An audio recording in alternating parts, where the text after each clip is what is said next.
Something is unfolding in the Middle East right now that many people are misunderstanding. Most headlines frame the conflict as a military campaign, a war between the United States, Israel, and Iran. Airstrikes, missile launches, military retaliation. But if you step back and look at the strategic geography of the region, a different picture begins to emerge. Because the most important battlefield in this conflict may not be inside Iran at all. It may be a narrow strip of water just 21 miles wide at its tightest point, the Strait of Hormuz. Every day, roughly a fifth of the world's seaborne oil passes through that corridor. Millions of barrels of crude leaving Saudi Arabia, Iraq, Kuwait, and the United Arab Emirates. Massive liquefied natural gas shipments from Qatar. Tankers moving toward refineries in China, India, Japan, South Korea, and Europe. For the global energy system, the Strait of Hormuz is not just another shipping route. It is the central artery. And as the war with Iran intensifies, the risk that this artery could be disrupted is becoming one of the most serious strategic concerns in the world economy.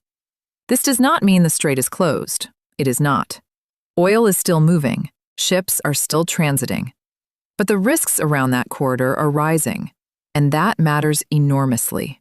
Because the war that began as a military campaign against Iran may now be shifting into something much larger. A pressure point inside the global energy system itself. To understand why this matters and why Hormuz is so strategically important, we need to rewind for a moment and look at how this conflict began. The United States and Israel entered this confrontation with a clear objective: apply overwhelming military pressure on Iran, strike key facilities, target military infrastructure, disrupt command structures. The theory behind this strategy is familiar. Deliver a powerful early blow, create deterrence, limit the conflict's duration. In many ways, it resembles previous attempts to contain Iran's regional influence through military force. But Iran has spent decades preparing for exactly this kind of scenario. And instead of trying to match American and Israeli conventional military power directly, Iran's strategy has long focused on asymmetry, fighting in ways that exploit geography, fighting in ways that raise costs for stronger adversaries, fighting in ways that create global consequences far beyond the battlefield itself. Which brings us back to the Strait of Hormuz. From Iran's perspective, Hormuz represents one of the most powerful strategic levers available. Not because Iran can permanently close the waterway. That would be extremely difficult. The United States' Fifth Fleet operates in the region. International naval forces patrol nearby waters. But Iran does not need to fully close the strait to create significant disruption. It only needs to introduce uncertainty, because energy markets react quickly to risk, and shipping companies react even faster. The geography of the strait helps explain why.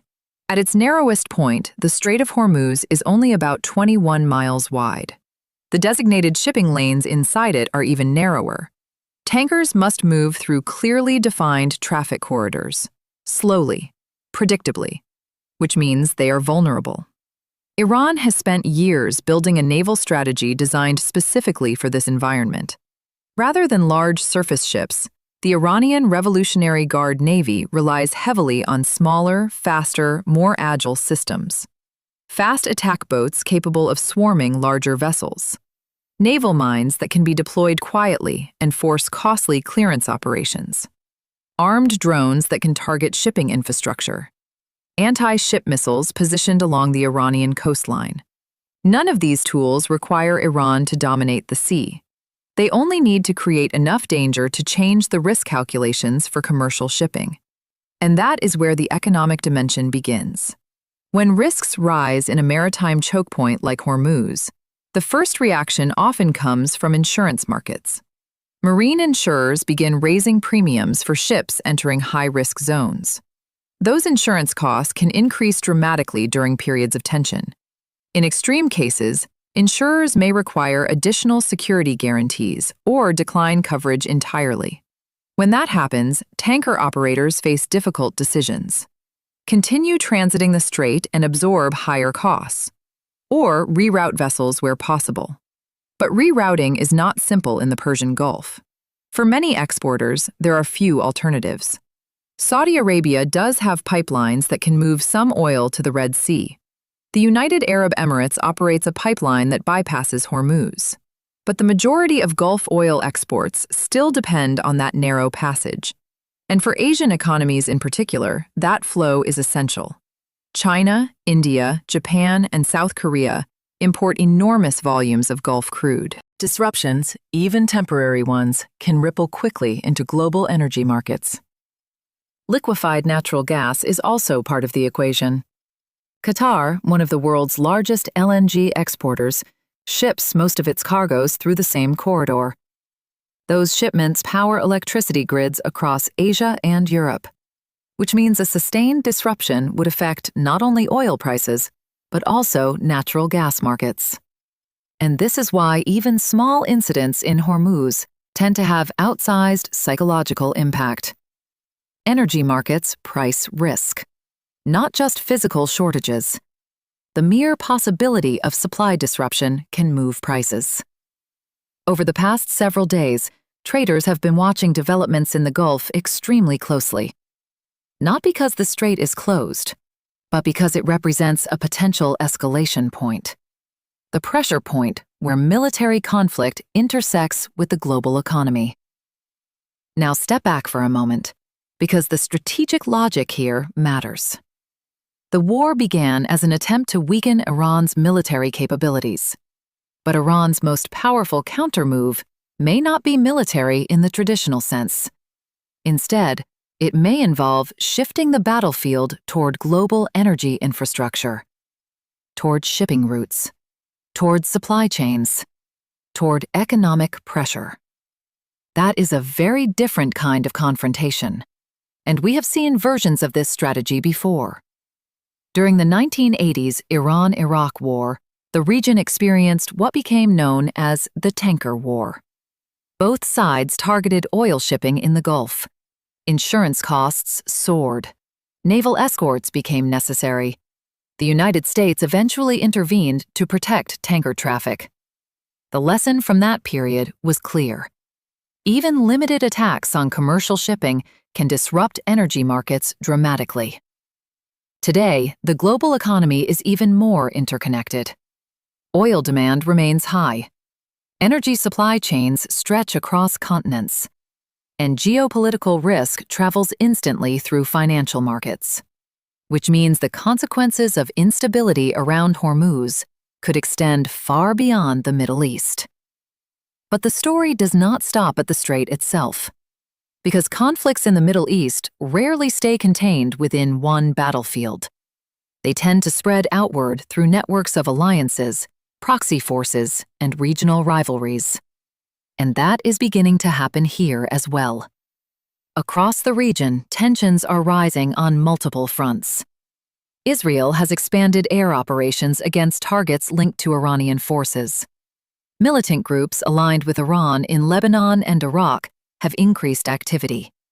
American military bases across the region have faced growing threats from drones and rockets. Meanwhile, energy infrastructure across the Gulf has become a potential target. Oil processing facilities, export terminals, pipelines. Even limited attacks on these assets could add another layer of uncertainty to global energy markets. This widening geography matters because it changes the strategic equation. The conflict is no longer confined to a single set of airstrikes or missile exchanges. It begins to resemble a networked confrontation, one where multiple actors operate across several theaters simultaneously. And when that happens, the risks for the global economy multiply. Because energy markets are not only watching Hormuz, they are watching the entire Gulf region. Every refinery, every port, every tanker route.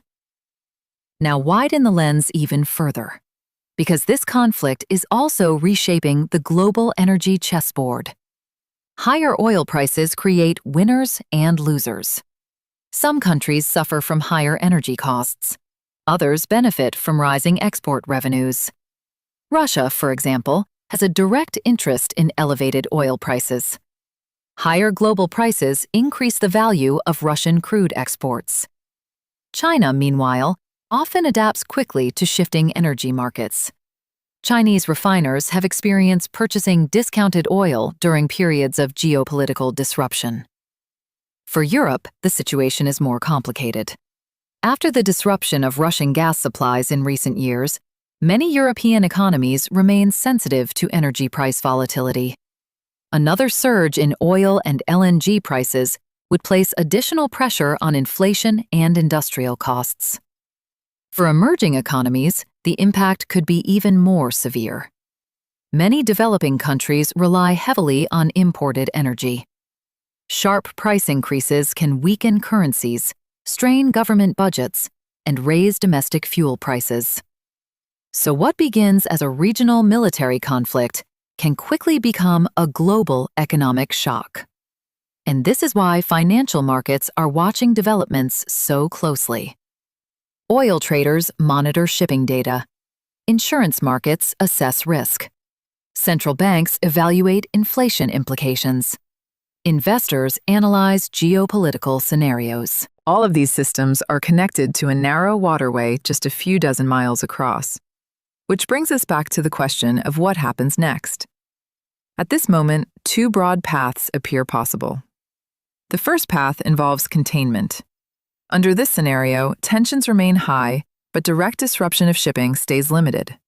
Naval patrols increase, commercial traffic continues moving through the strait. Energy markets remain volatile but functional. Diplomatic channels, perhaps through regional intermediaries, work quietly to prevent escalation.